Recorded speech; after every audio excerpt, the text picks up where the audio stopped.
The kind of place you love to hate, the kind you hate to leave.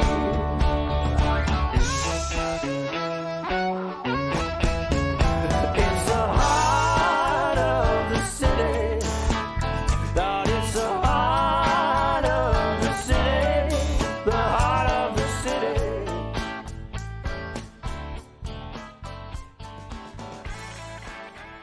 If this video individuals can inspire, but it is the doesn't kind of tighten the muscles in your throat, if this video doesn't make your lower lip quiver just a little bit, if it doesn't make your breath catch in your chest just a little bit, then you're a sad, cold-hearted motherfucker and I don't want to know you. Keep coming. Add one more name from Ontario and carry me home down the highway of heroes, people above with the flags flying low. Carry me softly down the highway of heroes, true patriot love. There was never more.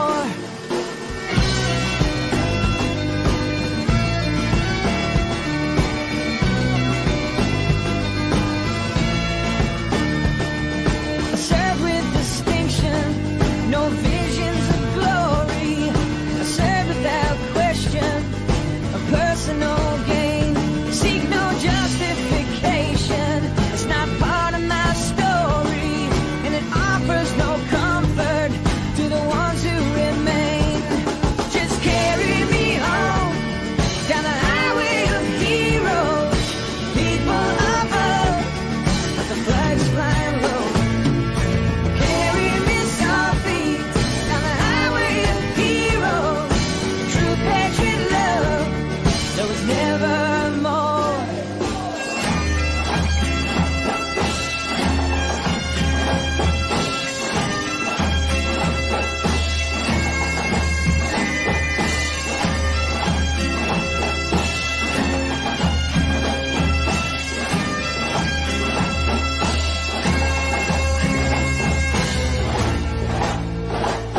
Took up my vocation, I was called by my nation, without hesitation, my answer I gave. Now I'm not wondering, the things that I might have been are no consolation to the forgotten rain.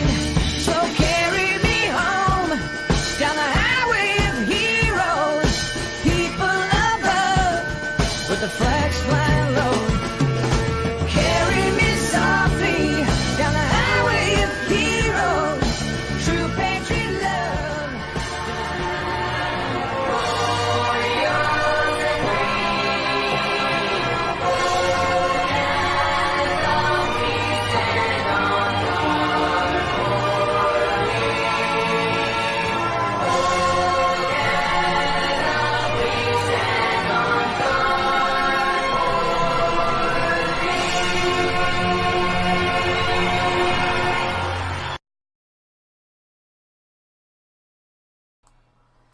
Hi everybody, welcome to the show.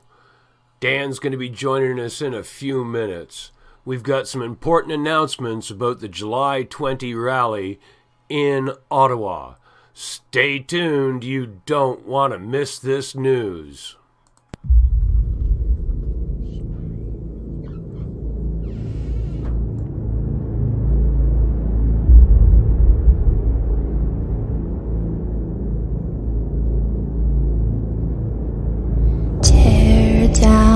bridges drain all the rivers, burn down the town hall. There are no winners. Reload the weapons, sharpen the scissors, cut off the feathers, pull all the triggers.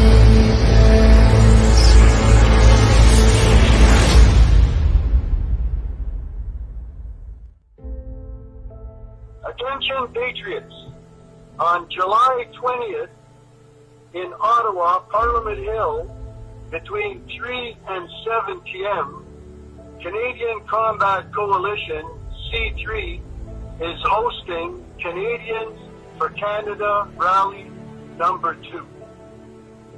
We encourage all patriots, citizens, and like-minded groups to attend what may be a historical event.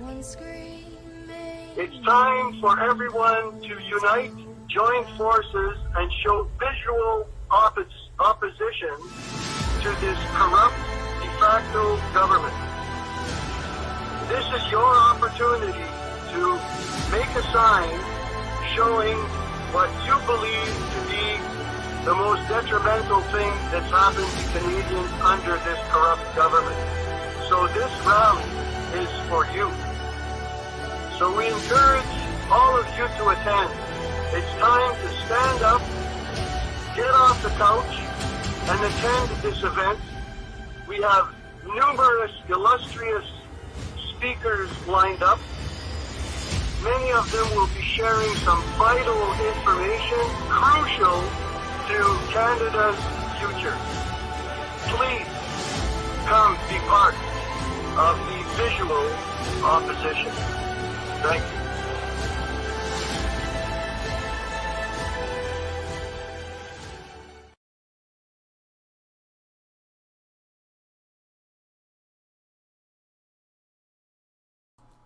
Hi, folks. I'm just trying to get Dan Dubois hooked up here on Facebook. We may have to live with just audio, Dan. Or I can just go back to watching the video and call in just through Facebook. You know? Then I'll appear in the corner there, like I do. No, it doesn't work that way because I don't use Facebook Direct. I'm also feeding this out to YouTube as well. So I'm using my OBS and it won't let me connect to your phone. Let's try this again. Probably because it wants to connect with my cameras and my cameras are all busy doing the broadcast. It's saying on my end, requesting video. Yeah, and because I can't send you a video, it won't send me yours. That's because you're on a phone, not on a computer. That's why I got picture of Doug Force, but I didn't have pictures or video of Roger Landry. He was on a phone. Who was it the other night that was on their phone and somebody else had a computer and all we had was a circle? Like a little eye, like you're seeing now for me, that little circle. Yeah. So I'll bring that in. The audience will see when you speak because it shows it, right? Like it opens up the screen, or not opens it up, but it rings it in blue is what I'm trying to say.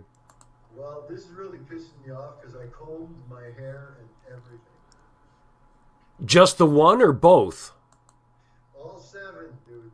All 7? Yeah. Wow.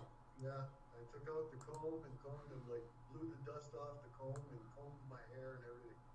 And you mean I could have stayed in my shorts? Really? Well, you sit in your shorts anyhow because nobody sees that far down with just your phone. Just give me a second here, folks. I got to shrink this screen down so you folks can see it. So you're sure if I just went back to the video, like to the Facebook page, and where I said hello to everybody there? Yeah. that I wouldn't be able to request through there and get through. No, if you were using a computer, yes. But because you're using a phone, your phone, it's part of the phone software. It's like it works with the, you can make a video call to somebody else's phone only if they're sending you a video call at this, like the two videos have to work at the same time or it won't send video. It's a stupid telephone thing. I don't know why it does it, but it does it. It's not a big deal.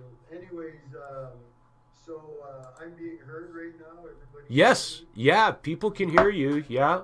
Oh, wait a minute. Click. Now they can. Yeah, it's too bad I can't see comments or anything, but I guess I'll cut right to the chase and update everybody, like I said I would, about our Canadians for Canada rally number 2 in Ottawa. We had made application to have our rally on July 20th from 3 p.m. to 7 p.m. And we had gotten an approval for that request, and we had a permit for that time slot and that date. Unfortunately, another group called Fortissimo, and this is all legitimate, this was not done purposely to sabotage or hijack our event.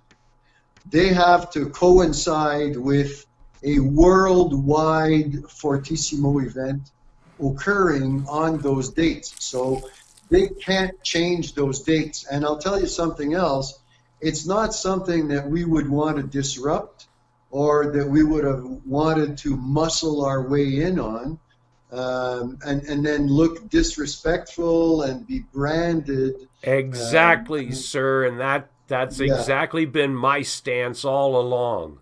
Yeah, well, you know what? They're trying to brand us as a bunch of troublemakers as it is. We could have done it, like we were saying, on the street in front of Parliament Hill, earlier than Fortissimo and without a permit, and it would have probably worked out, well, yeah, if we wanted to get into fist fights with Antifa, because the police wouldn't have put up barricades to protect us. It would have been us against them in the middle of the street.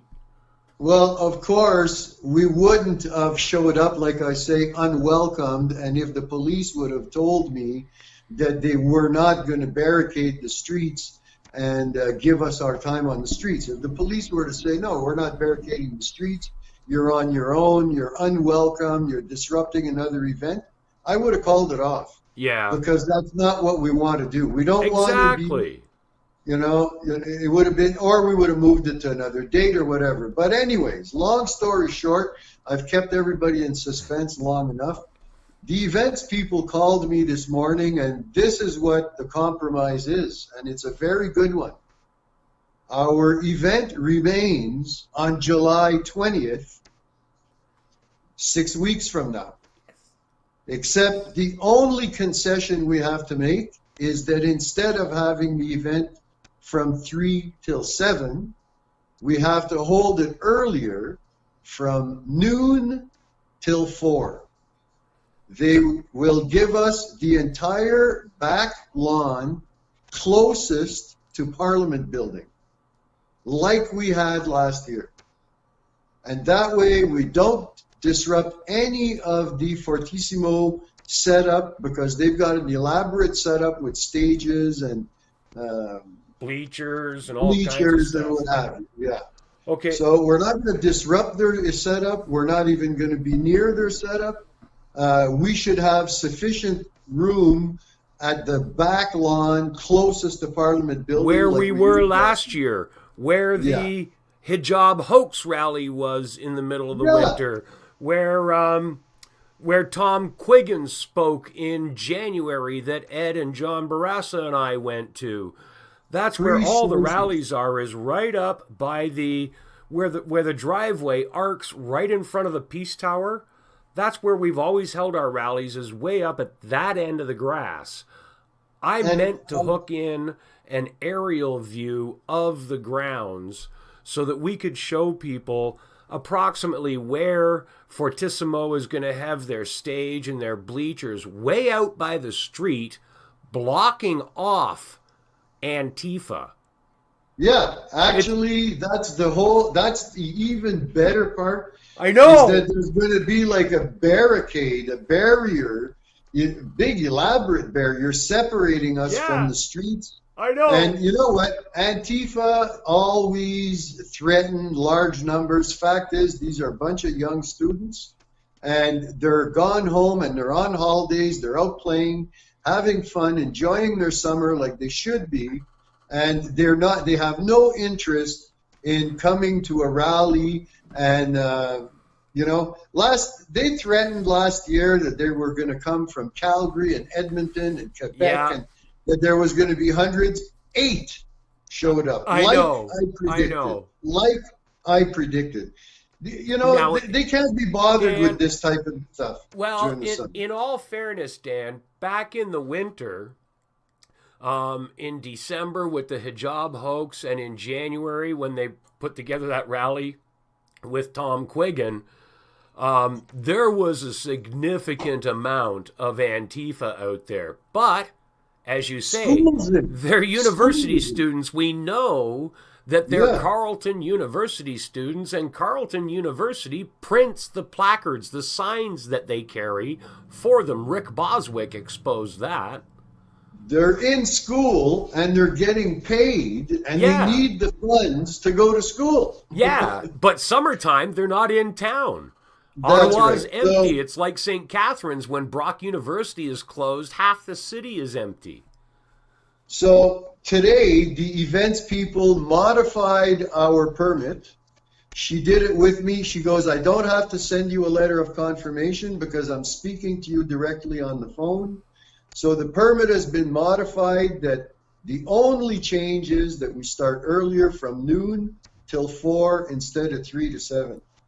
And I'll tell you something that I was very pleased to encounter while I was speaking to this lady, Anita, I believe is her name, wonderful lady, same lady I spoke to last year.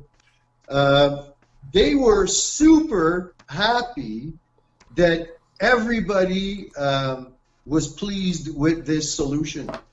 She was like, oh my goodness, is this ever great that you can modify your hours and that you can still hold your event on the date, and people won't have to make changes, change their plans for travel. And I couldn't believe how happy she was that this was working out for us. I honestly felt that she was highly endorsing what we're doing, just in the way she was reacting to us being able to modify the hours. It was but I highly believe that there are people in Ottawa that believe in what we're doing. There's a what they call a silent majority out there. I got news for you, Mr. Dubois. It's not just people in Ottawa. Have you seen the membership numbers of this organization? Oh yeah. Well, yeah. There is an awakening around the world. Yeah. Everybody you speak to, but I'll tell you, the big thing that I encounter, and I hear that all the time, is, well, because of my job and because of this or that or the other thing or the school or the PTA that I'm on, they can't be part of the visible opposition because it could harm their personal lives. And you know what? I got to respect that. Yeah, and guess what? You know as well as I do, that situation is going to change real soon. Yeah, because the majority is going to swing to our side. Well, no, the shit's going to hit the fan, ladies and gentlemen. The shit's going to hit the fan real soon. And it won't matter what your boss or the public think of you as Joe the insurance salesman, because they're going to have to fight for their lives just like you will. Yeah. Well, I'm going to tell you something. This is my personal feeling, and I've believed this for a long time, but it's not Shear that's going to save us. It's not even Bernier that's going to save us. Nope. It's not the de jure government. It's not the. It's none of these things. It's none of these small governments that have all popped up over the last couple of years, and there's dozens at this point. What we need, the only way that this country is going to be saved is going to be from within. We Thank need, you. and, no one's going to do it for us. Yet, but we need a Trump. We need a hero. We need a man with balls to stand up and to bring back Canadian values to the forefront and to really close our borders, make immigration what it was. Everybody gets vetted. It's not a welfare system endorsement to come to this country. You know, we have to go back to our old morals and our values and our old standards, and we need a stand-up politician from within. Because I'll tell you something, the de jure guys and all that, this is trying to overthrow the government, and the government has a right to protect themselves, and these people could be endangering their freedom. Actually, Dan, you're wrong. Legally, it's not. No. Legally, it's not overthrowing the government. There is no threat to the current government. None whatsoever. From a de jure government, here's why. A de jure government is an internationally recognized legal entity, and its mere existence proves the illegality of the existing regime. But the existing regime, being the ones in power and pulling the strings, will never let it come to fruition. They can't. And those that are threatening that it does come to fruition could be facing, I think they could even be facing imprisonment. You think the government is going to say it's treason? They're going to come up. You got to remember, they're making the rules, and they're making them up as they go. They're dictators. Dan, there's a factor that you and many others aren't aware of and haven't calculated in. There are eyes from outside the corrupt regime, in other words, Canada, who are watching what's being done here. Well, they may keep watching. You know, that's another thing. I have no faith, and I wouldn't put much faith in outside governments interfering. We would have. I didn't say governments, sir. Yeah. Well, even, you know, it's the numbers don't seem to be there. Well, there's still the same thing was said in the liberal type government. The same thing was said in 1776, and only 3% of the population initiated a revolution that defeated the largest military force in the world at that time. Yeah. At the end of that battle, only 17% of the U.S. population were involved in the conflict. It's not like we need all 30 million Canadians to do this. Really, we don't. We need one. Yeah. What we need is one of what we currently call provinces, one of the countries, to stand up and actually the people to come together, hold an organized constitutional convention, and stand up and declare their government. That's all. That's all it takes, buddy. Yeah. Because only one. Think of the illegal criminal regime as a balloon, and inside it are 10 little kids, and each one has a pin hidden in their clothing somewhere.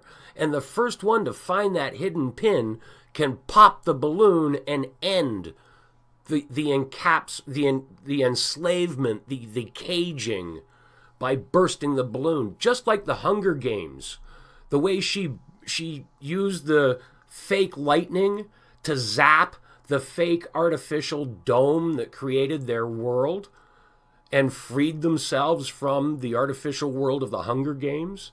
That's all it takes in this the way the system is set up by the criminals. It's only going to take one pinprick to burst the balloon, just like it only took one electrical zap to bring down that artificial dome in the movie Hunger Games. Same concept, same type of thing. I believe that, but I don't think we have that much time. I believe Well, for something like that to come to fruition, we don't have time for anything. Time is of the element. And That's, we Dan, don't I have agree that with much you. time. I agree with you 100%. We don't have time. The important thing to me about getting the information out about how to do constitutional conventions, why what we currently have is wrong, right from the way it was created by a foreign government treating us as property, and that concept, that attitude towards us, that perspective of us has never ever changed.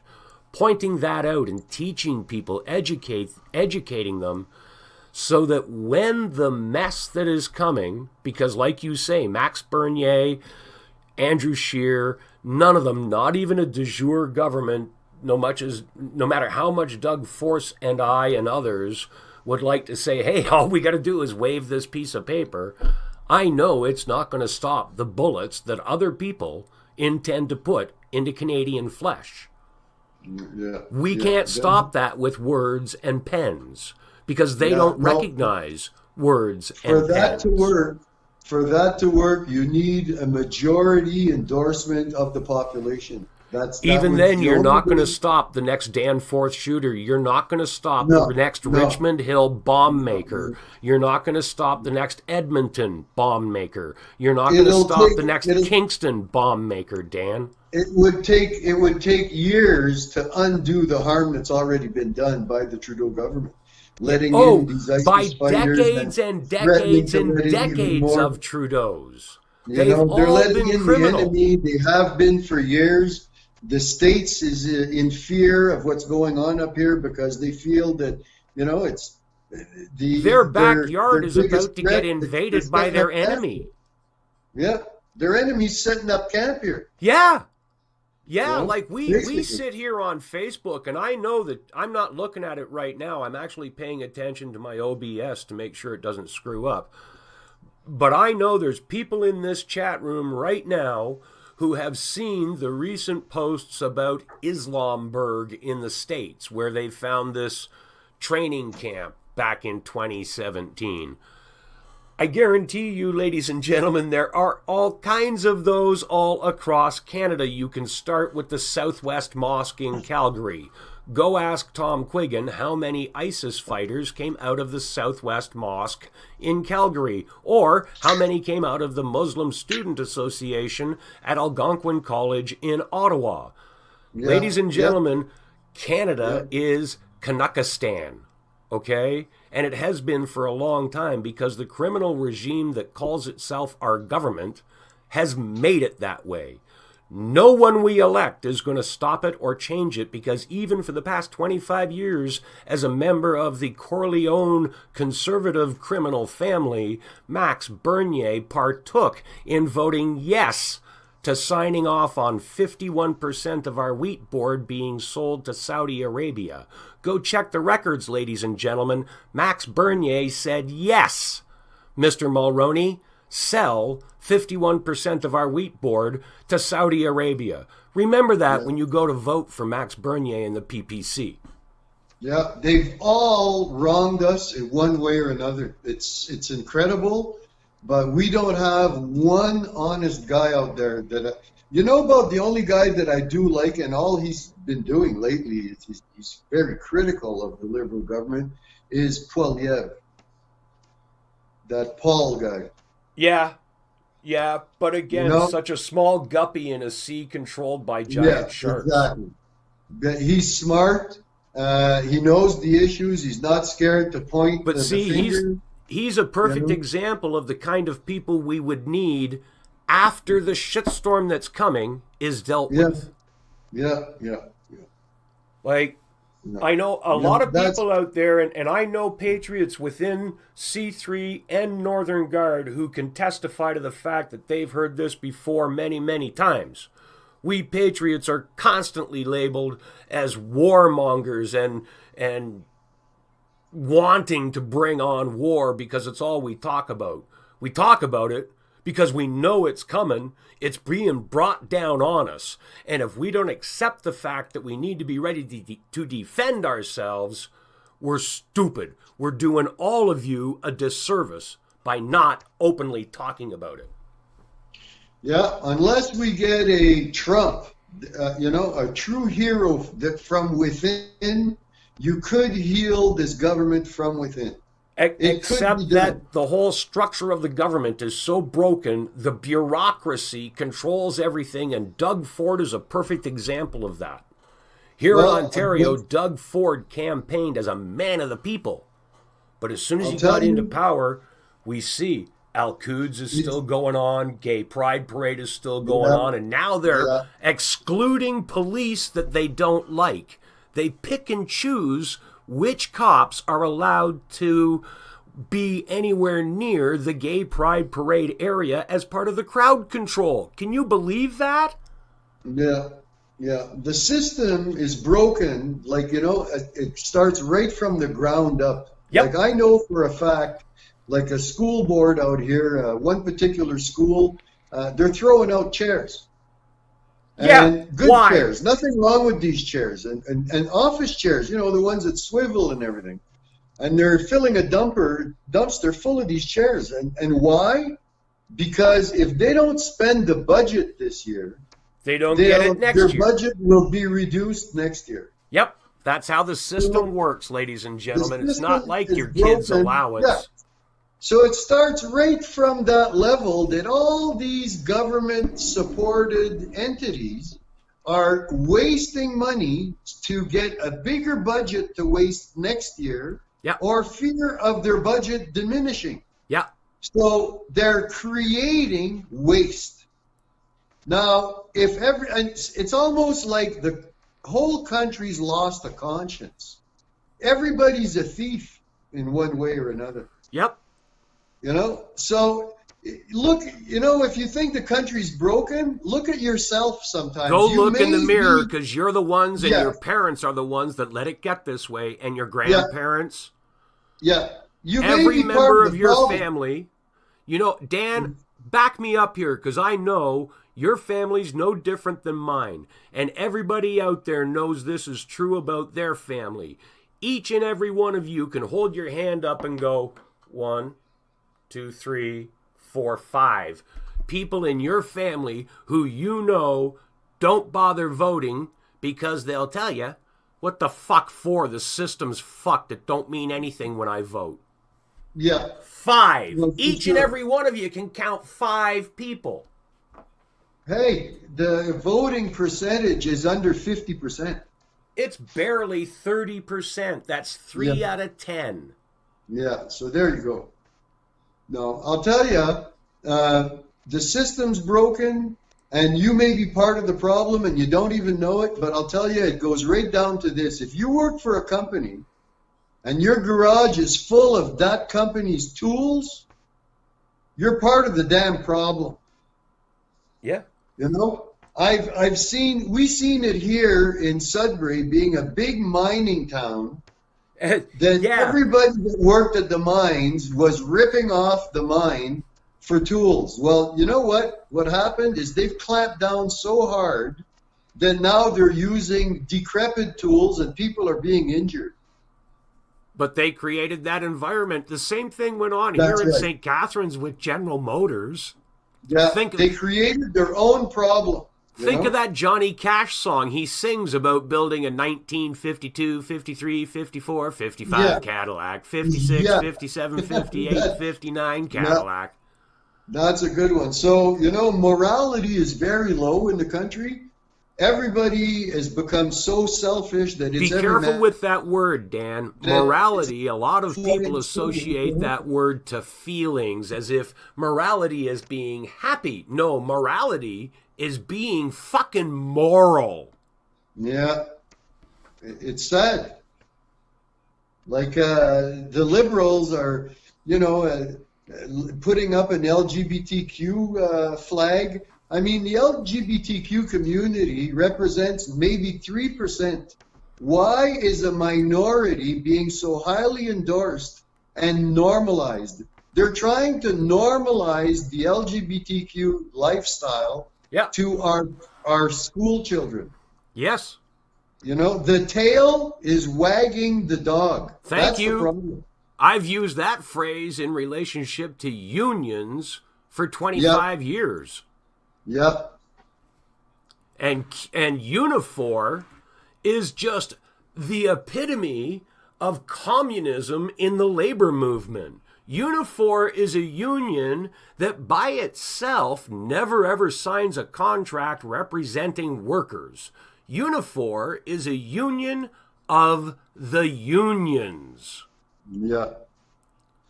That means that when your postal worker, when your local Teamster goes on strike and you can't get the cement truck to come in and deliver a load of cement because the Teamsters union is on strike, the dump trucks are all independent. They're still working, but the cement trucks aren't.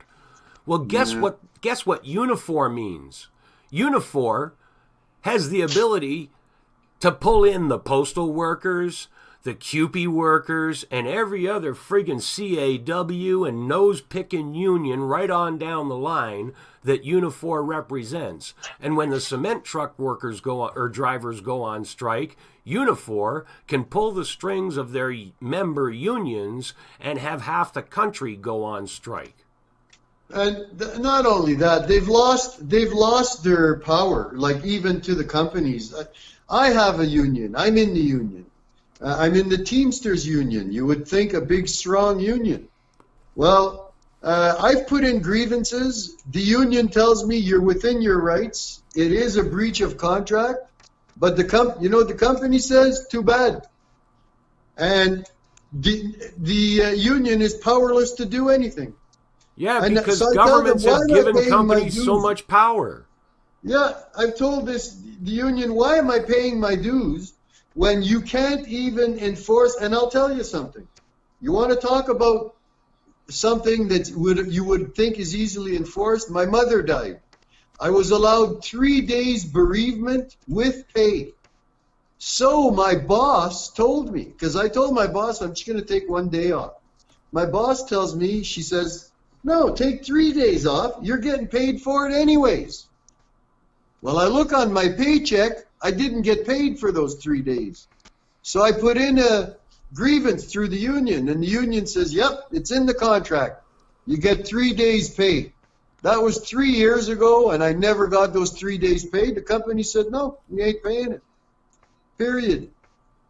And I told the union, well, it's a breach of contract. They said, yeah. I said, well, sick them. Do something. Well, we can't, What do you want to do? Really? What can we do? We can't go in there and beat him up, he tells me. He says, I can't go in his office and hit him over the head with a chair, he goes, I wish I could, but he told me straight out, he goes, well, take me to court. I'm not paying the guy. So, and he told me, he says, $25,000 to pay to go to court. He says, to get your $900. So yeah. I went without my $900. That's called lawfare. And I pay my union dues, though. Boy, they come right off my check. Yep. Yeah. So, there's no justice anymore. It's a sad thing. And not enough people are standing up. Everybody's letting everybody get walked over. The companies now, corporations, now rule, even our government. It's a sad state of affairs. And that's why it brings me back to why we want people at our rally to bring a sign showing what they feel was the most destructive thing to Canada, or the worst thing that this government has done to Canada. So this rally is for you. It's for the patriots.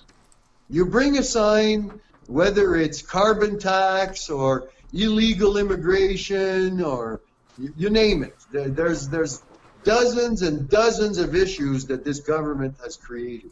So you make a sign putting on the thing that offended you the most. So I'm hoping to see a diversity of signs out there during this rally with numerous different issues that this government has brought upon citizens. And so it'll look good for the media if they're there when they're filming us, that they could, you're going to see all these different issues that this government has brought to citizens that they're, discontent about. Folks, so, you see this? You look at the screen here, folks. You see this big sheet of Bristol board?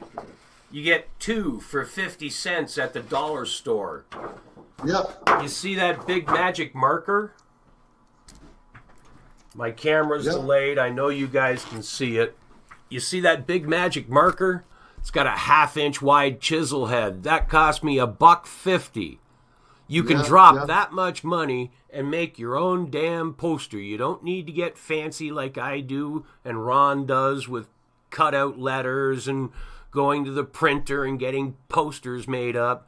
I've been doing it for a long time. You're going to take this out for one day. For less than $3, you can make a poster of whatever you want to tell our government, whatever you want to tell other Canadians. Because keep in mind, this rally, we know doing this. This isn't going to change anything with the government. This rally is to show other Canadians that what they're feeling, they can stand up and act on because we are. That's what we're doing, folks. We're proving to other Canadians that it's okay to stand up and be fucking Canadian. And I'll tell you something else. It's therapeutic. Oh. You will feel good being part of an event like this, showing visible opposition and how you don't like what this government has been doing to you. I'm telling you, it's therapeutic. You'll have a good time. You meet people that are of same thinking as you. You make great contacts of other patriots. I'm telling you, you feel so good at the end of the day. You feel a great sense of accomplishment. And these events are going to be historical. Believe me, they are being recorded. They are being written about. And last year, we made the news right across Canada. Here's something to think about, ladies and gentlemen. Here's something to think about, and I'll tell you truthfully, maybe 2 months ago, my daughter actually, she and I were in the car talking, and, I told her, I said, I'm sorry I don't get to spend that much time with you. I'm very busy doing the things I'm doing. And she said to me, that's okay. Maybe someday my little one will grow up and be able to say, my daddy helped the people make this country today. And ladies and gentlemen, you are part of those people. Think about that.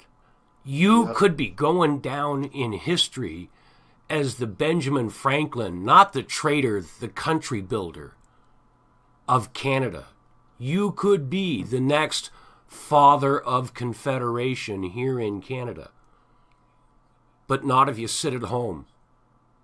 No. The stand-up citizens are noticed.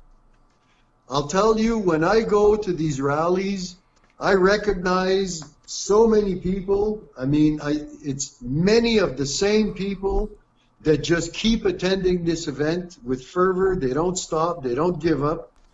And it's, I'll tell you, it's infectious. It spreads. You tell your friends, they come with you, and they feel good.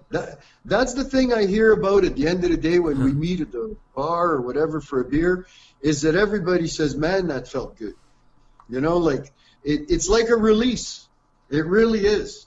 And it's like Duke says, we are making history. Never in history before have people united in groups and shown so much visible opposition to a government in power. And so much patriotism for this country. It's one thing to see 50,000 Americans waving stars and stripes.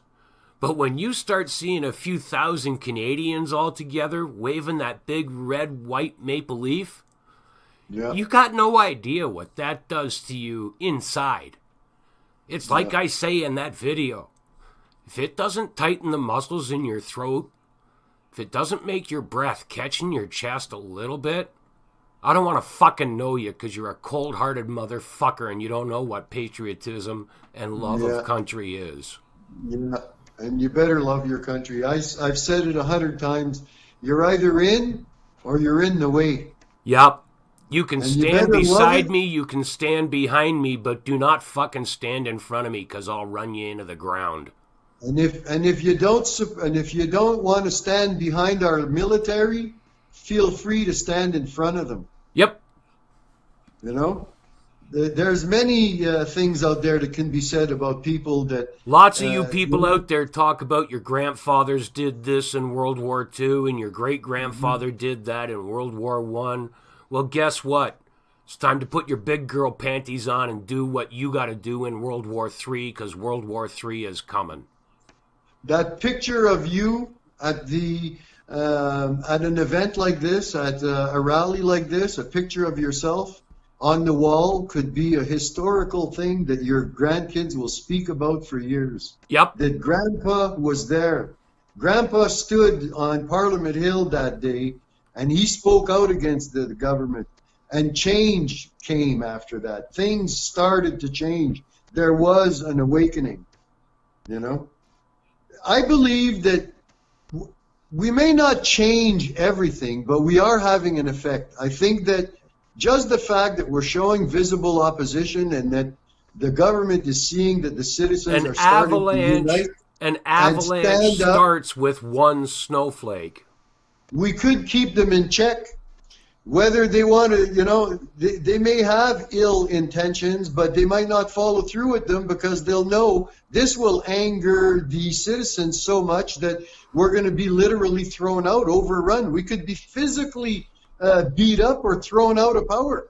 We better be careful what we do because the citizens are getting pissed off. It's like you don't go poke an angry lion. The fact that lion's angry, don't poke him.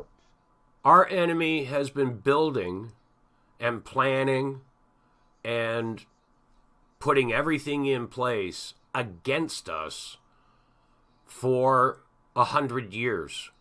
Since the 1900s, since Queen Victoria died in 1901. It's been getting built against us ever since then. The Bilderbergs. Yep. Look, the Rothschilds. Look what just went on. Central banking. Yeah. Which is, and by the way, just as a little off note here for those of you who are listening, I'm in the process of negotiating another show. Negotiating. It doesn't take much negotiating with these two. It's kind of like, hey guys, want to come on? Sure! So I'm putting together a show with Doug Force and Roger Landry, and we are going to be focusing on how money runs the world. We're going to be looking at central banking, how the United States and Canada have been corrupted, and how central banking is running the world. And you're going to be shocked when you find out who initiated, who created the very first central bank and laid the framework for the financial enslavement of the world. It's going to blow your friggin' Queen Victoria brains out. For all the people, all the patriots out there that have friends that are liberals and non-believers and that, just tell them, and it's not difficult to do, Google the Bilderberg Foundation, the Bilderberg Group, Google Agenda 21. And if that doesn't arouse their curiosity, if they don't come back and start asking you questions as to what the fuck is going on, you've found a true libtard and don't talk to that person no more. You know, they just don't get it. Because it's that easy. It's not hard to tell people. Don't even argue with them. Say, Google Agenda 21 and Google the Bilderberg Group.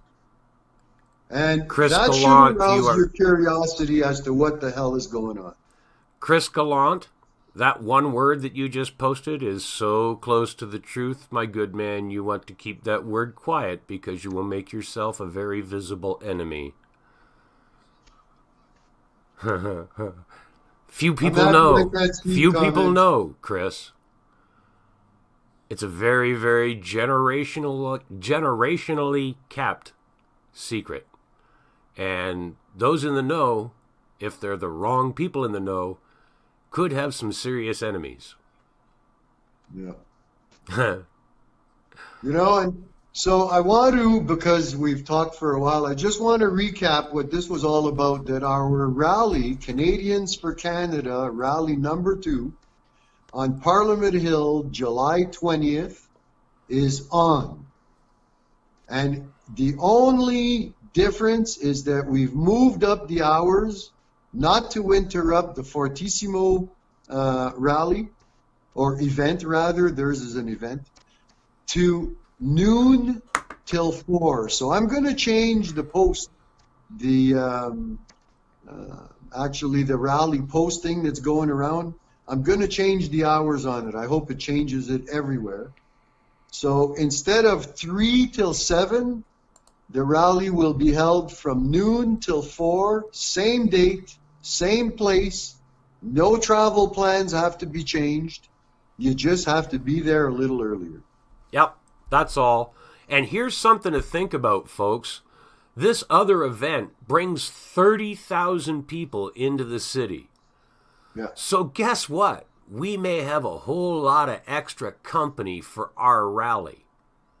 Because all these veteran supporters and all the people coming in to cheer and applaud and clap for this veterans event are going to be getting there early. We're still going to be there at 4.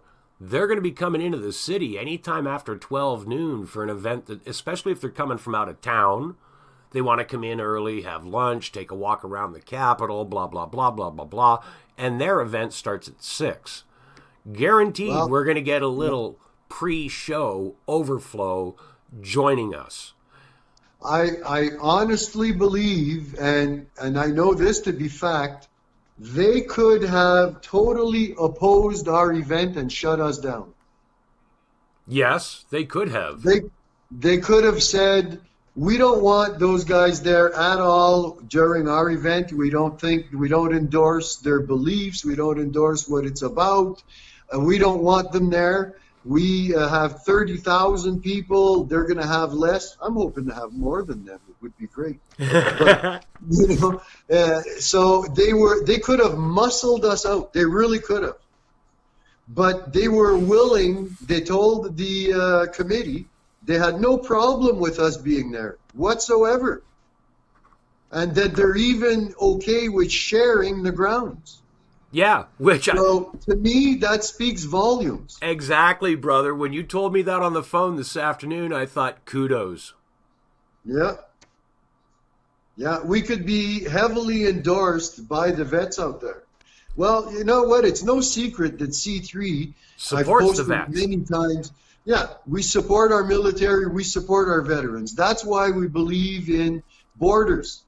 To me, it's a slap in the face and it's an insult to the veterans that fought, and especially those who have died or have lost limbs and are crippled, trying to save these borders and protect our country by erecting borders. A country is not a country without a border. And I'll tell you something else. Invite the third world into your country, you will become the third world. That's how it works. Mass immigration doesn't work. If you think it works, you go talk to our First Nations and ask them how mass immigration worked out for them. They are now second-class citizens in a country they once dominated and ruled over 100%. Now, we can't do nothing for our ancestors and what happened in the past, but we can protect the future. And if we don't want to wind up second-class citizens like our poor First Nations, we better do something about it. Because if we wind up second-class citizens, First Nations will be third-class citizens. Yeah, we already are second-class citizens. Our laws, our customs, and our traditions have already been shit on. And I went through that on my show the other night. Yeah. We have to wear helmets I and gotta they agree. don't. We can't carry concealed weapons, but they can. Yeah, yeah. Our Mounties Well, uniform is unimportant compared to them. Their religion is more important than us and our laws. That's already taken place. minorities are influencing the government to the point where they are dominating. The tail is wagging the dog. It's incredible. I always thought that majority ruled, but in Canada, minorities rule. Yeah, Fact. but that's because I use the phrase, quote, government, because they're not really government. They don't represent us. That's what the word government means, and they don't Yeah. represent the people. So they're Yeah. not really a government. They are, in fact, just a criminal regime, which is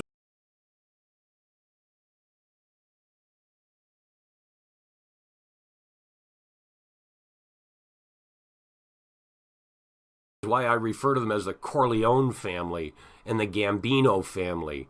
And Max Bernier, well, he's just Tony Soprano trying to break off and start his own little criminal empire. Listen, if you don't know that during break sessions that the PC and the NDP and the Libs are all mingling in the center of the House and talking about their weekend to come and the weekend they had last weekend, and they're a clique. They're Yeah. all a clique.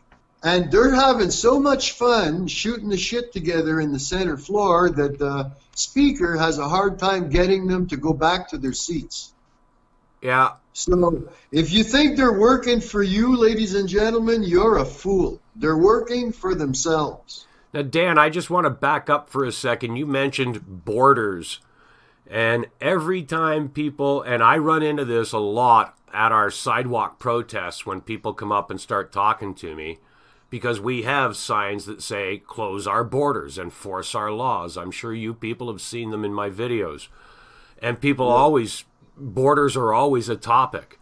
And I simply boil it down to Tom Quiggin, who said in a video conference call that I was part of, and I think you can find it in one of his videos online, Tom Quiggin says it rather simply and very to the point and factual.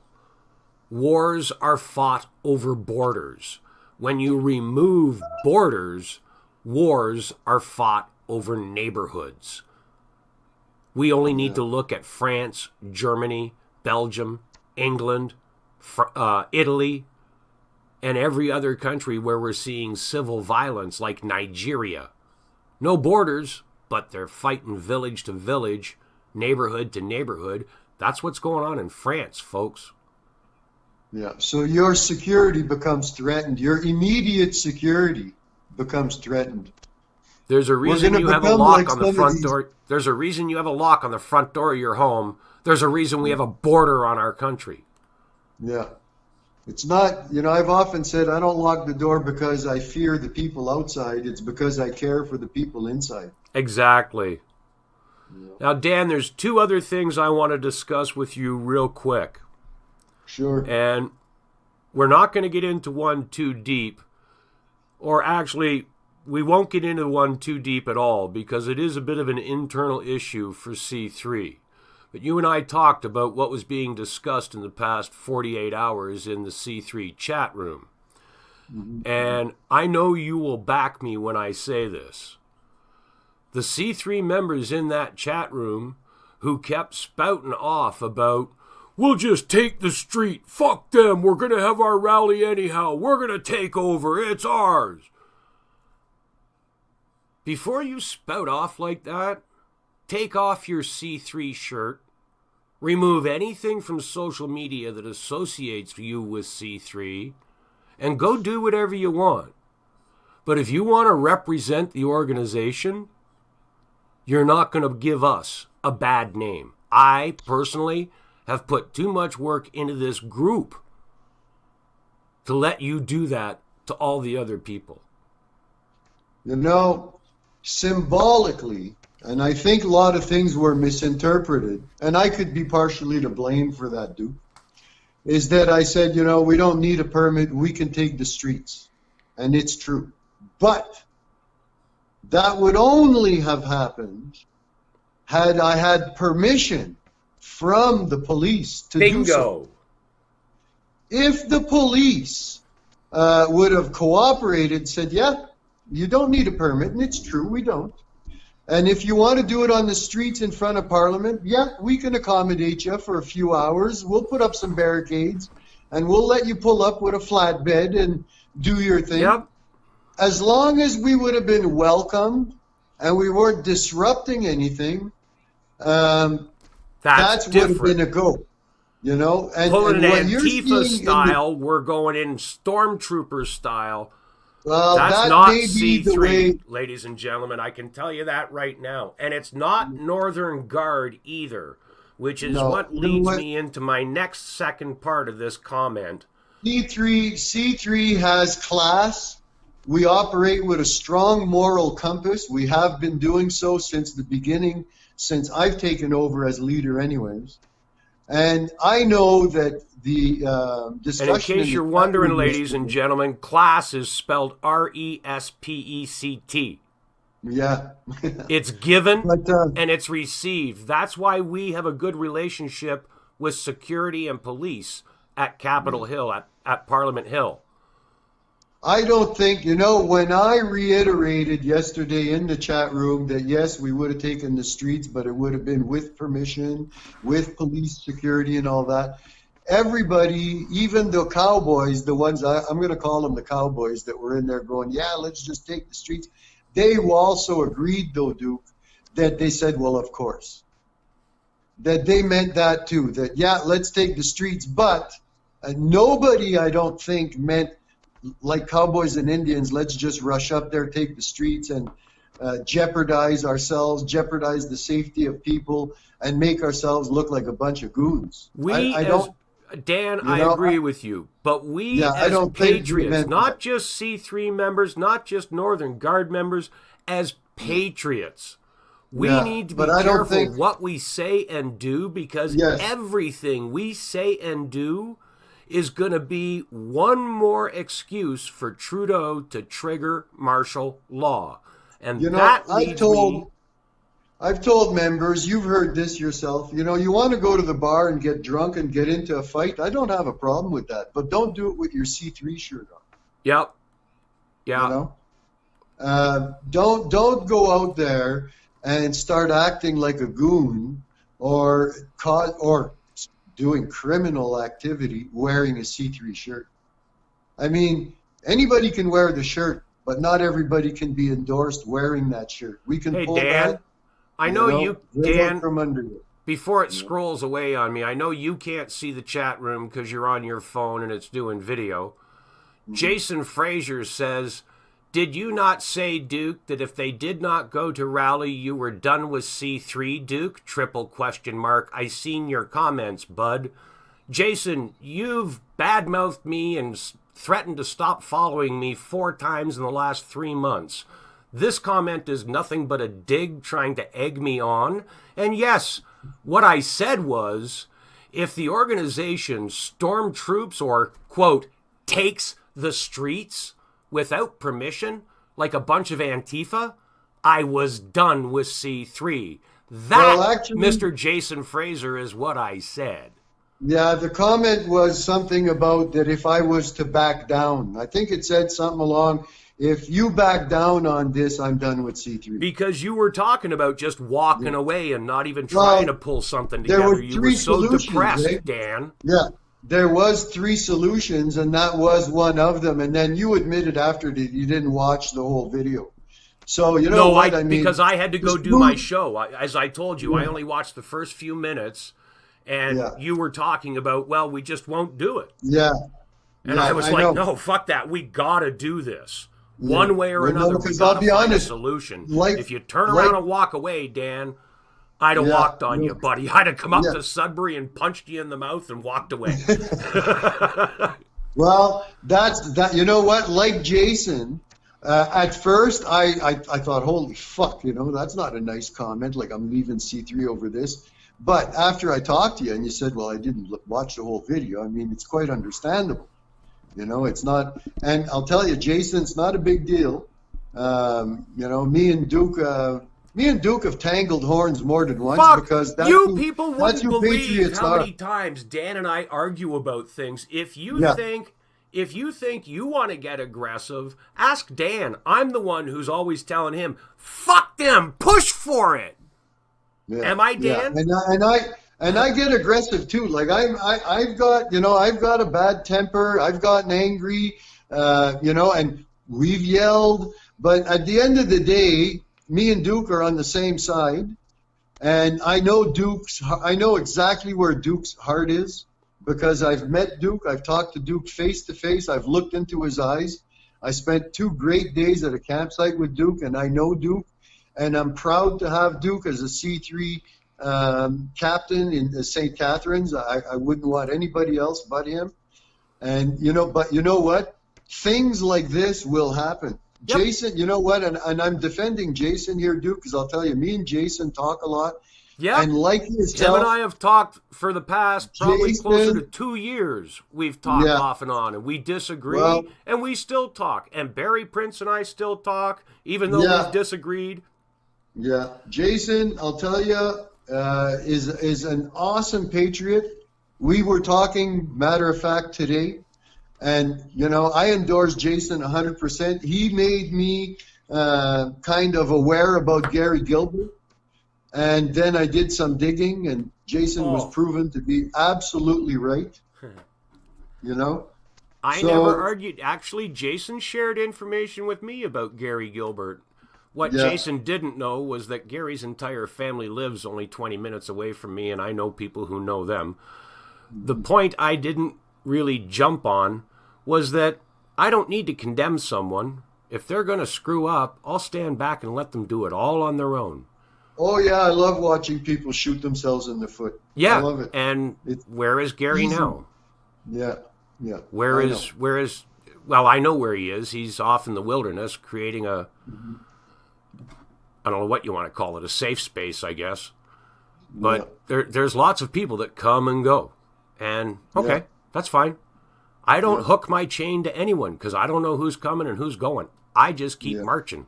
And I'll tell you something else. Men of character and that are headstrong, like yourself, Duke, like Jason, like myself, will butt horns. There's no doubt about it. But then again, we're the type of people that aren't afraid to stand up and bring change.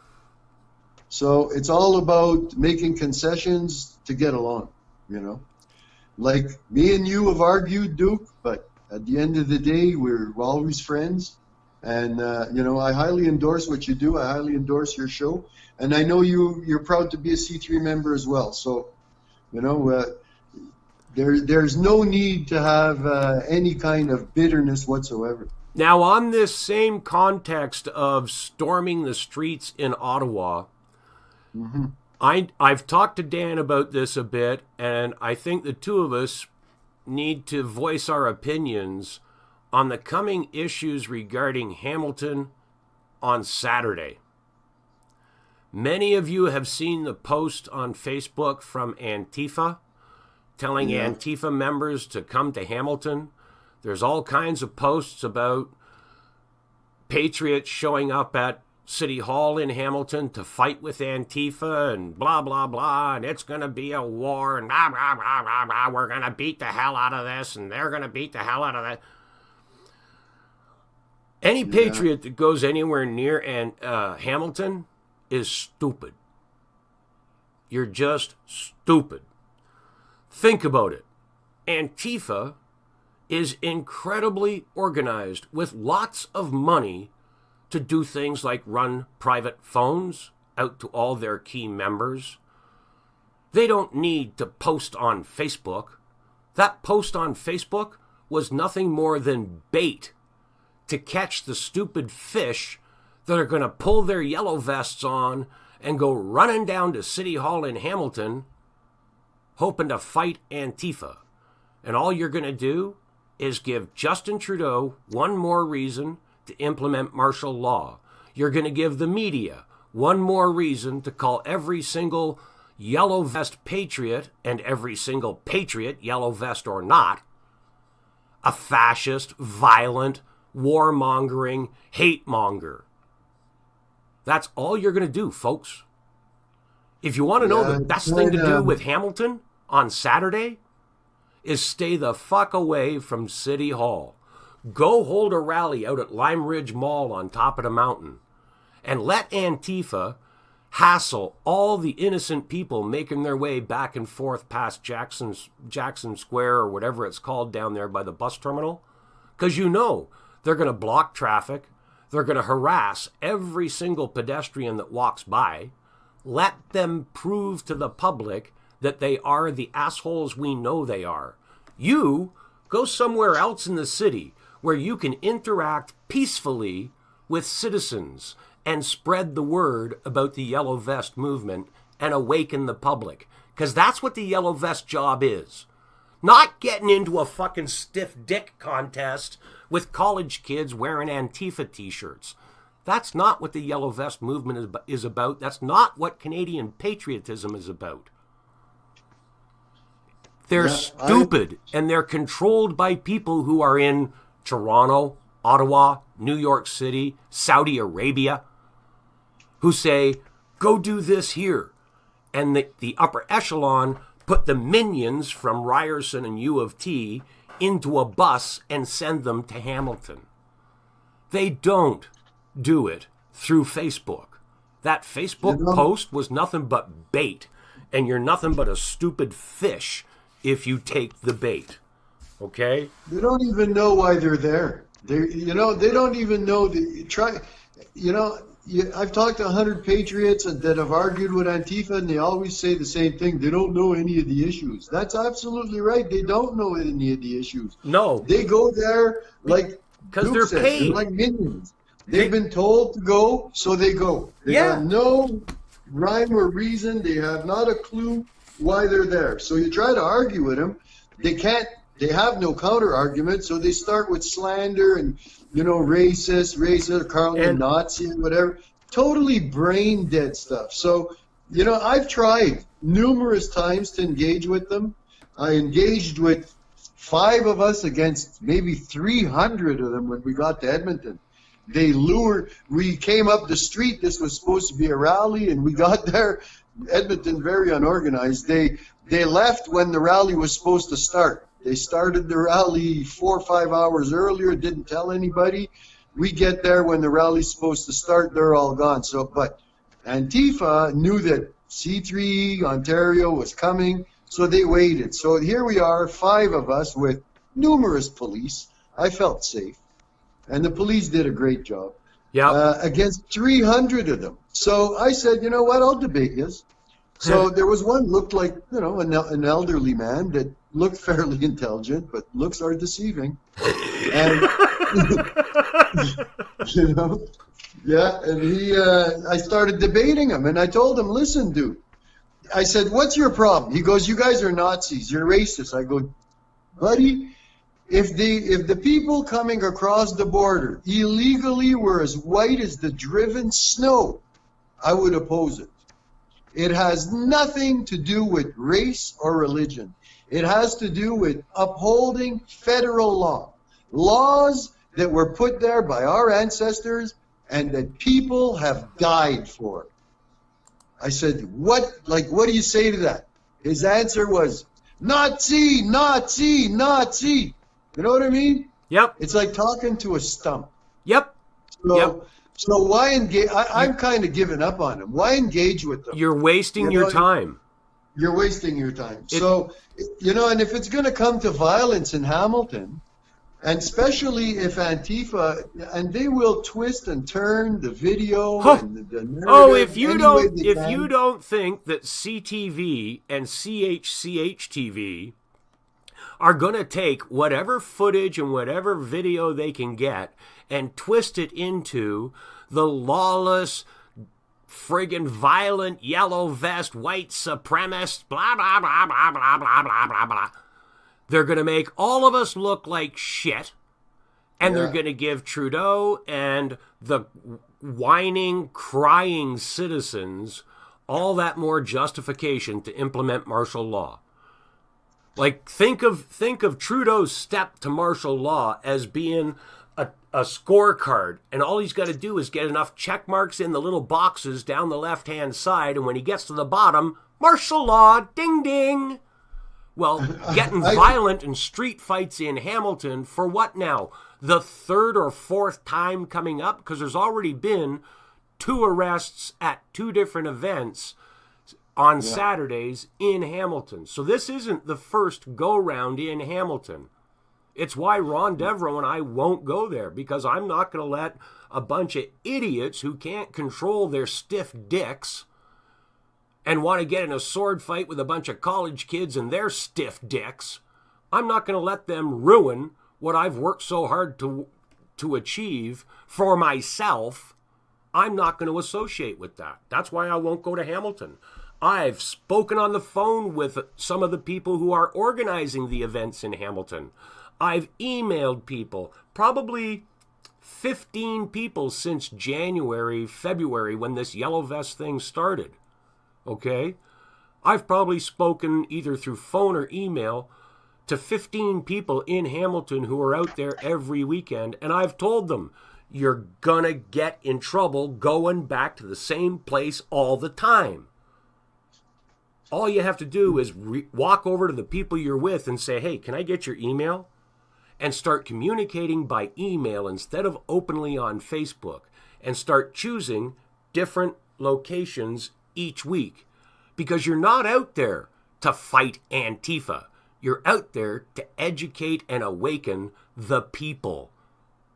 Yeah. That's what a yellow vest is all about, ladies and gentlemen. That's what being a patriot at this point in Canada's history is all about. Waking up your fellow Canadians. Not fighting with the college kids who are being paid to come out and make you look like a fucking idiot. Yeah, you want to be part of the movement. You want to be part of the visible opposition. You want to try to make a difference and feel good about being a patriot. Save it for July 20th. Come to a rally where we're not there to fight anybody. If you are coming there to cause trouble, stay home. Because this rally is a peaceful rally with some speakers that are going to be sharing some vital information about Canada's past, why we are where we are at present time, and what we should be doing in the future to save ourselves. These speakers are knowledgeable people that know what we should be doing. So if you want to make a difference and you want to be part of the Patriot movement, save your money and come down to the July 20th rally and help us make some numbers. We need thousands of people. If we're going to make any kind of difference, we need thousands of people there. We need media, and I'm not talking social media. We need mainstream media to show up and start filming the awakening of Canadians. And some of the media are doing that. Like, Dan, I got to admit, some of the mainstream media, not all of them, but every once in a while, I'm finding the odd reporter here and there, the commenter, like the guy sitting behind the booth with the green screen behind him. Not people out on the street reporters, but editorial reporters. They're actually starting to talk a little bit more positively about patriots. We're starting to have an effect. Yep, we are, buddy. We are. The squeaky wheel will get the grease. In this society, being visible, we're going to gain numbers, we're going to gain support, and we may get ahead. We may be able to push our agenda forward in a positive manner. That's why we need these numbers. I'll tell you, if 300 people show up in Ottawa, we're easily ignored. But if 10,000 people show up in Ottawa, you can't be ignored. And this would instill some patriotism in the people that are on the edge. There's a lot of people out there that are on the edge that want to be part of the visible opposition, but, they're just on the edge of the couch. They're on the fence. Well, these events is what pushes them off the fence and gets them to join. Because I hear it all the time. You know, I was scared to do this. I want to be part of this. I'm going to be at this event. I want to be at a Yellow Vest. Who do I get a hold of? Ron and I get that all the time. I've been wanting to come out and do something like this because somebody's got to do something. I see you guys are out here. How do I go about getting out here with you? We get it all the time. Ron Deverell can tell you. We have people walk up to us all the time. Just the people beeping the horn are people that would like to be there with you, but either can't because they're on their way to work. Or didn't know we were coming out there ahead of time because we do have to be private about it, so we don't wind up with what Hamilton's got. I do have 2 points I want to make here, Dan, real quick, just because they went by in the chat. Ed asked about who are the confirmed speakers, and somebody else, it might have been Julie from out west, mentioned bringing flags. Number one point on flags, you can get nice little flags. I carry the ones we carry around when we do sidewalk protests. They're on like maybe a 10-inch or foot-long stick, right? And they're like an 8-inch Canadian flag. You can buy a pack of them for $1, a 4-pack for $1. Our dollar store has them, a 4-pack for $1. But around the corner, the Dollar Tree wants $1 a flag. Even at $1 a flag, drop $5, grab a handful, bring them with you because you walk around with 1 in your hand and 4 in your pocket and you give them to somebody that doesn't have a flag. I carry probably half a dozen to a dozen flags in my car every time I go out to protest. And if somebody stops to talk to us, they get a flag. Like for $1, why not? Okay, so that's a great place to get flags is your local dollar store. You can get just the small little flags that you can wave, and they're not a big thing to carry around. And as for speakers, I've got the list right here of the confirmed ones. Okay. So Doug Force, of course. Yeah. Barry Prince. Yeah. Dallas Hills. Okay. Mike Wayne. Mike Wayne is the guy that organized the first rally I ever attended in Ottawa 2 years ago. Okay. And he's now the C3 captain for the, I keep forgetting, the Huntsville area. Okay. So he's a new C3 captain, and he's going to be one of the speakers. Mark Dixon, he spoke last year. And again, to add some class to the event like we did last year, Lipstick and Heels, that's Laura and Mary.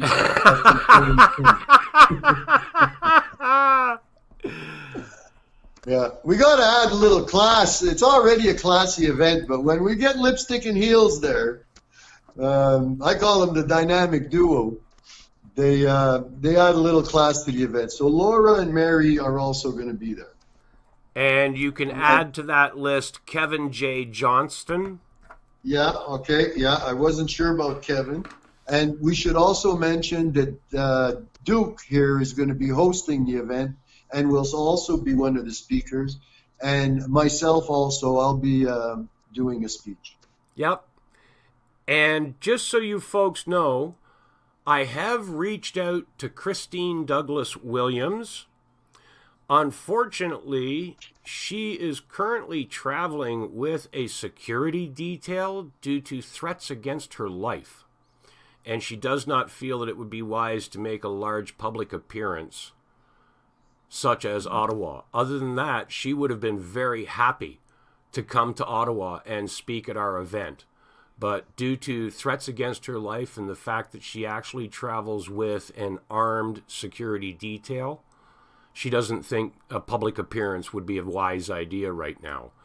I have reached out to Tom Quiggin, and the response I got from Tom Quiggin's people, I haven't been direct with Tom. I've had to go through someone to get to him. He's out west.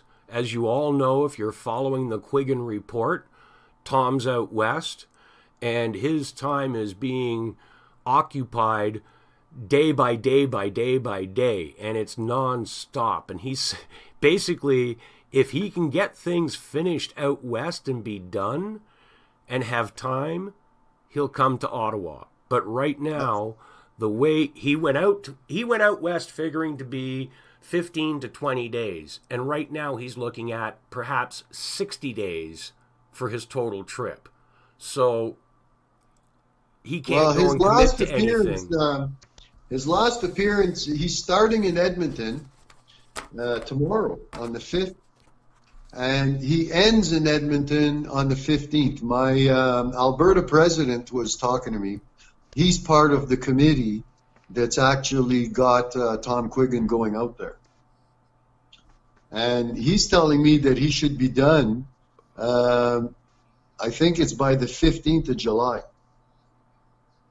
And I think that's why Tom didn't want to commit to the 20th, because if something happens that it's 5 days, he carries over a little bit, like stays for an extra couple of days because another group has asked him to come and speak here or something like that. He didn't want to commit to me this early. He may, as we get closer and he knows his schedule better, he may be able to make the commitment. But at this point in time, what he foresees the demand in out west of his time, he doesn't want to commit to July 20th. Only because of scheduling, not because he doesn't want to be there. No. And another guy that is still not confirmed, but I understand he's got family in Ottawa, so he's saying he might try to kill two birds with one stone. It's Billy Joyce. Right. So we may get Billy Joyce out there too. So, pretty illustrious group of people. Yep. Yep. If you think about it, there's 1, 2, 3. Well, I'm looking at two names and thinking one. Okay, so 2, 3, 4, 5, 7 people that I would drive to Ottawa just to hear what they have to say, even if I wasn't going to be on stage emceeing the event.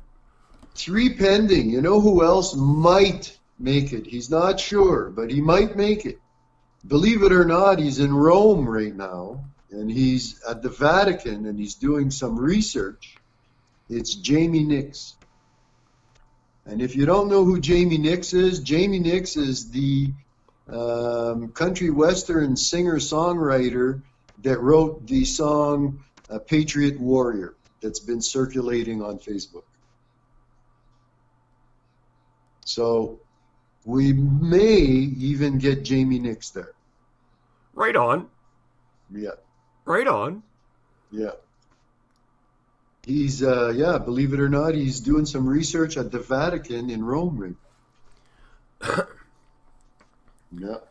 Him and his wife are great activists, That's why he wrote that song, Patriot Warrior. Yeah. And also the bike rally, they're coming. Yes.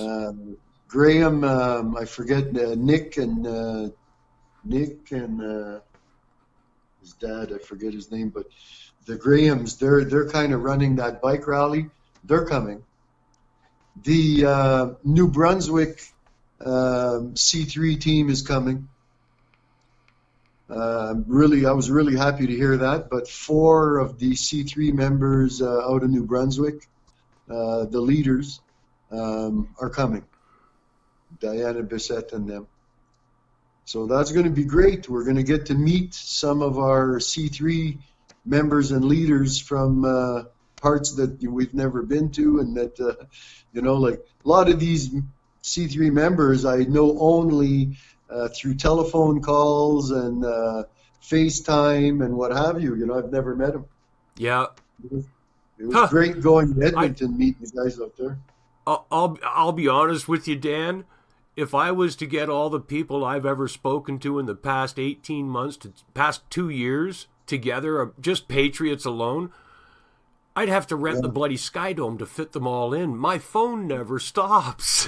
I hear you. I'm right there. You know, it's really busy, and you know, that's why I told people there I haven't been doing many videos. Springtime, you know, in my industry is very busy. It's the busiest time of the year for me. I got lots of stuff to look after, so my time is spread really thin. I still look after the group. I'm still fairly active in the chat rooms and more active in private chats between members, one-on-one, on phone calls, Patriots, what have you. Like, I say it sometimes like this: if you knew what I know, whether they be conspiracy theories or true, you wouldn't sleep at night. Yeah. Oh, man. The things that people tell me, you know, it's incredible. I mean, you know, some are conspiracy theories. Some will come to fruition. You know, Q, if you follow Q, a lot of information there, I'll tell you. I'll tell you something, Dan. I had a conversation today with Doug Force. We were on the phone for 2 hours and 21 minutes today. That man told me things, factual things, that I'm sitting here looking at my computer and he's giving me, check this website, check that. Look, this book here, that tells you that. That book here. Everything he documents. And I'm not going to get into it online or in open social conversation. He blew my brain away today. Like, yeah, I've had a couple conversations with Doug that extended over an hour. I hear you. Very knowledgeable guy, you know. Oh, he connected dots for me. Yeah. That if I were to talk to people about it, they'd think I was crazy. There's some people out there that have the time on their hands and have been pointed in the right direction as far as research, because a lot of the stuff is out there. You got to dig. Oh, but you've got to have the right kind of brain to be able to absorb it, process it, figure it out, and put the pieces of the puzzle all together. Yeah. Those kind of brains are rare, and Doug has one of those minds. Yeah. I talked to this man. He pulls up information that he read in a book 30 years ago, and it comes up in his memory like you're tapping a hard drive on a computer. Yeah, I got to say that the conversations I've had with him have been humbling.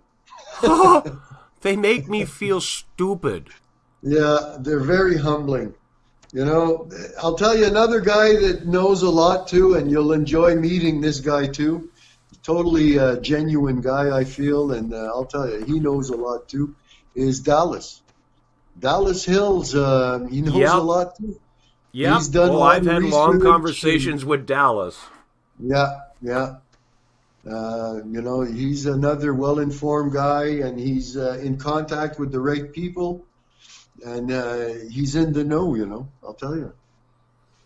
No, I know the do's and don'ts as far as the movement, and there are don'ts. There are people in this movement that have given it a bad name, that have given the Patriot movement a bad name, that are actually in the movement to sabotage it. They're probably leftists. The sad part is, Dan, there are people in the movement who are sabotaging the movement without realizing it, without intending to do that. Yep, that happens too. Yep, and that's what I was just talking about with Hamilton and with taking the street. Yeah. I realize your intentions are good. I understand. You want to go. There's a big part of me that would have just loved to beat the shit out of the Antifas that dumped hot water and hot chocolate, or cold water and hot chocolate all over me in September of 2017. I would have loved to. My buddy Randy would have loved to feel his bike go bump, bump over a couple of them when he ran up on the sidewalk after they busted boards over his back. But he didn't, okay? Because that's not how the game gets played. Yet. They're going to push things, and the day's going to come when we Canadians are justified to stand up and push back. That day isn't here yet, ladies and gentlemen, and we patriots must bide our time. Keep your pecker in your pants. The time is coming to fuck 'em real good. We're going to be like the old bull. Walk down the hill and fuck 'em all. Yeah. Well, tell you, that's one of the things, one of my dreams to retire was to open a dog sanctuary. And I'll tell you why. Because I like dogs. I understand dogs. and they seem to love you back without any repercussions whatsoever. It's a totally authentic, exchange of friendship. You can trust them. If the commitment is there, it's unbroken. And it's I've often said I never met a dog I didn't like, but people, many of them. Yeah. Brother, it's 10 o'clock at night. Yeah, I was thinking the same thing. So you know what? I'm gonna leave it with this. For those that just joined us late, the rally July 20th on Parliament Hill, Canadians for Canada rally number 2 is on. It's on the same date. We're simply moving the time frame forward. We will be, our speakers will start from noon till 4 o'clock. So that's the only adjustment you've got to make. You don't have to adjust the calendar. You just have to adjust the clock and show up from noon till 4 instead of 3 to 7. So please pass that information around so that everybody knows, because it's vital that everybody shows up at noon so that we can be out of there by 4 o'clock and give the hill over to the Fortissimo people. A great event, fully endorsing our veterans and stuff. So I'm going to end it with that, Duke.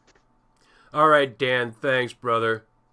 And I am going to be posting the new time schedules on all of my shows between now and January 20th. So hopefully people can get the word out. Right. Dan, thanks for spending the evening with us tonight. Ladies and gentlemen, thank you for spending an impromptu, unnotified, unplanned hour and a half with Dan and myself this evening on behalf of C3, all its members from coast to coast, and patriots all across this great country. Keep Canada Canadian. Good night, folks. Good night, patriots.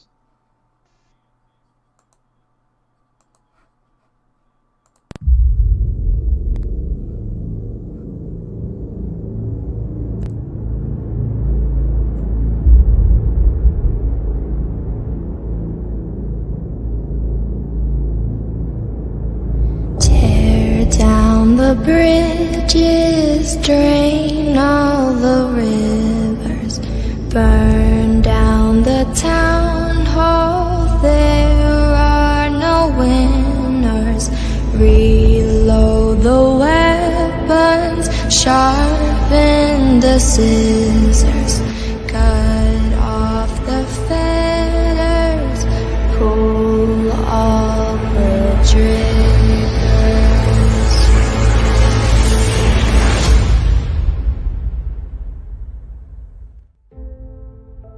Attention patriots, on July 20th in Ottawa, Parliament Hill, between 3 and 7 p.m., Canadian Combat Coalition, C3, is hosting Canadians for Canada Rally number 2.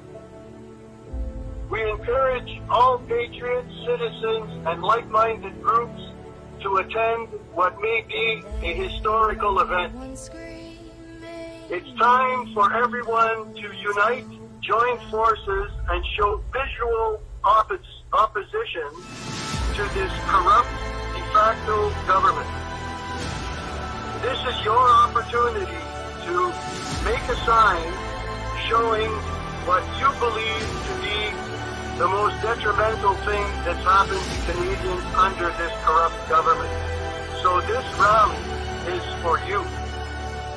So we encourage all of you to attend.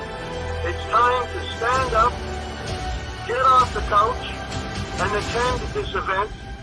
We have numerous illustrious speakers lined up. Many of them will be sharing some vital information crucial to Canada's future. Please come be part of the visual opposition. Thank you.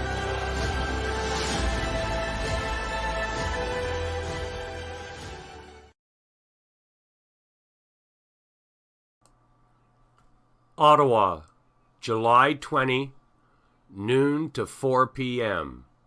Canadian Combat Coalition, Canadians for Canada Rally 2. Come to Ottawa.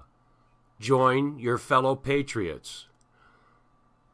Make Canadian history. Make Canada's future.